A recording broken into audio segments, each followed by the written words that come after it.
In this video, we'll study about the pyramidal tract. Okay, pyramidal tract is also called as corticospinal tract because it descends down from the cerebral cortex up to the spinal cord. Okay, that's why we call it as corticospinal tract.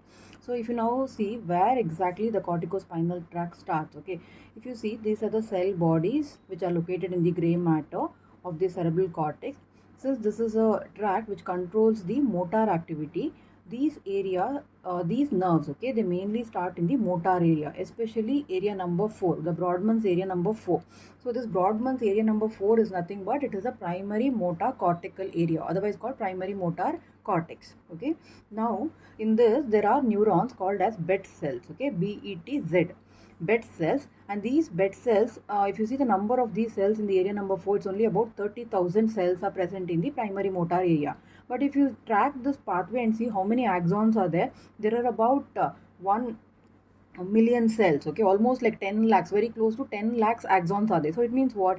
Other than this area number 4, the fibers are also, the nerves are also coming from some other area. So then when they studied, they found out that the fibers also descend from area number 6, area number 312. So we all know area number 312 stands for your primary sensory cortical area. This is a primary somatosensory cortex. Okay, area number 6 is actually, it is a combination of both premotor area and supplementary motor areas. So it means what? Now these cells, okay, or these neurons, they are the which constitute the pyramidal tract or corticospinal tract. They start from many areas. One is area number 4, that is your primary motor area.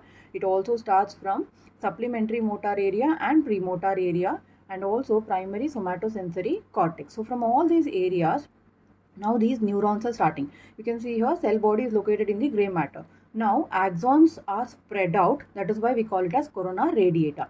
Now these axons, when they descend down, they're all like coalescing, or they come together and passes through the posterior limb of internal capsule, and then it passes through the midbrain, pons, and then reaches the medulla. So these are the three brainstem structures, right?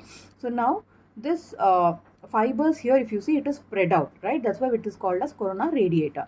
Now once all these fibers, they merge and pass through the posterior limb of internal capsule, when they are descending down in the midbrain, if you remember, it is the crus cerebri of the midbrain. Okay, it is the anterior most or ventral aspect of the midbrain, we call it as crus cerebri. So it passes through that.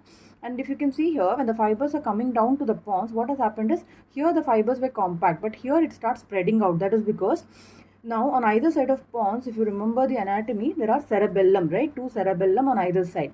So now there are fibers called cerebellar fibers. Nothing but from one cerebellum, the fibers are running to the opposite side. So now that is why these are called transverse fibers. Okay, because of the presence of transverse fibers, when the other fibers which are descending down from the cortex, what happens is they spread out. Again at the lower end of pons, all these fibers again they coalesce or they merge together. So now what has happened? Now in the fibers have reached the medulla. Fibers here nothing but the axons of these neurons. Okay, so now at near the medulla, what has happened is 80% of the fibers crosses to opposite side. So if I take this as a right side of the brain, what has happened? The neurons are arising in the right side, but 80% of the fibers have crossed to the left side now. And this fibers, 80% of fibers which have crossed to opposite side, we call it as lateral corticospinal tract. That's about 80% of fibers. Now we'll just see what happens to this 80% of the cortical fibers which has crossed down. They come down and they end on a anterior horn cell, otherwise called as, these are the neurons or the motor neurons present in the anterior horn of spinal cord. Okay, so this is called as anterior horn cell, which is represented in the purple here. This is your anterior horn cell. So now if you see the remaining 20% of fibers which go on the same side, okay, without crossing over, what has happened is those neurons, they're called as those tract, we call it as anterior corticospinal tract. So 20% of fibers which continues on the same side without decussating or crossing, we call it as anterior corticospinal tract. Now we all know the right side controls the left half of the brain. So what should happen is these fibers also should cross to the opposite side. But how it crosses is, these neurons end on the interneurons. It is the interneurons which crosses to the opposite side, meaning here the left side it comes, and they end on again a anterior horn cell. Now what is the difference between these two tracts? If you see, this is a spinal cord cut section. This is a central canal which is shown here, and as you can see here, this is the dorsal horn, this is the ventral horn. In the ventral horn, which is mainly concerned with the motor function, we have motor neurons, right? This is an alpha motor neuron, otherwise called as anterior horn cell. Now if you see this, this is the anterior horn on the left side, this is the anterior horn on the right side. In this anterior horn, if you see, these motor neurons, they are placed medially, they were very close to the midline here. These neurons are placed laterally in the anterior horn. So now if you see the lateral corticospinal tract, they are ending on the alpha motor neuron or anterior horn cell, which is placed laterally, right? So what happens is, these motor neurons, they are mainly concerned with supplying a distal group of muscles, like your small muscles in the hand. All these muscles are supplied by your laterally placed anterior horn cell. So these, you all know, the small muscles in the hand are mainly required for skilled activities, maybe like playing piano, your writing. All this is controlled by these neurons. But a medially placed anterior horn cell is supplying the proximal group of muscles, like your proximal limb muscles in the thigh and hand, or it may be the postural muscles, your back muscles. That is why this is mainly concerned with posture. So now if you see functional wise, if you see the difference now, this motor neuron which started from the cortex, which came down and it synapsed with the anterior horn cell in the spinal cord, okay. This lateral corticospinal tract is mainly concerned with skilled activities, because it supplies the anterior horn cell, which supplies the distal group of muscles. That is why lateral corticospinal tract is concerned with skilled activities. So if I compare now, anterior corticospinal tract supplies the anterior horn cell, which is medially placed, okay. That is why these are mainly concerned with the posture. Now, in pyramidal tract or corticospinal tract, as you are very clear now, you have only two neurons in this pathway. Throughout, from the cerebral cortex up to your muscle, you have only two neurons. The one which started here and it came down up to spinal cord, okay. This is called as upper motor neuron, which is actually present within the CNS. So if you see your brain and spinal cord, within that this neuron is present, which is called as upper motor neuron.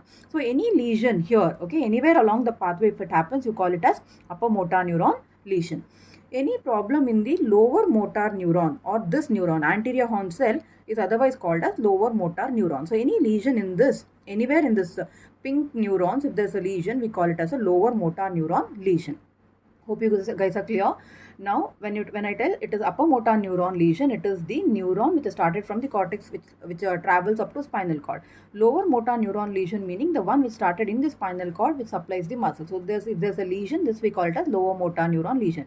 One classical example for a lower motor neuron lesion is poliomyelitis. You would have heard, right? Polio. So this polio virus, what it does is it destroys or it damages the anterior horn cell.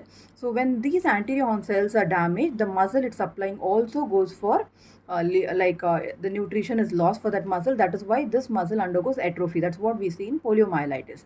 Upper motor neuron lesion is nothing but most common area of lesion here. If you see, these neurons are coming from a widespread area, but it all comes and merges very close to posterior limb. Here all the fibers are compactly placed. So now remember this internal capsule, no, what happens is if there is a blood supply is affected to this area, again you can see a larger area or large number of neurons will be damaged, okay. And the most common artery which is involved here is the Charcot's artery. Charcot artery is nothing but it's a name given for the lenticulostriate branch of middle cerebral artery. So now remember, middle cerebral artery, one of the branch of middle cerebral artery is lenticulostriate artery, nothing but it supplies the basal ganglia, okay, which also supplies this posterior limb of internal capsule.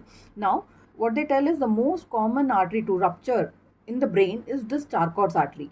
So now you just imagine what happens. This artery, there's a large amount of hemorrhage here. Almost like it accounts for about 60% of the cases of intracranial hemorrhage is because of this rupture of this Charcot's artery. Now what happens is there is this capsular lesion. So the posterior limb of internal capsule is affected. That is why all these neurons are affected. So the patient has what is called as UMN lesion. So now if there's a right internal capsule bleeding or hemorrhage, the patient will have left hemiplegia. The left half of the body is affected. Hemiplegia means one half of the body is affected. Upper limb, lower limb, all these one left side is affected, okay. Left side muscles are mainly affected. This is the most common site for UMN lesion.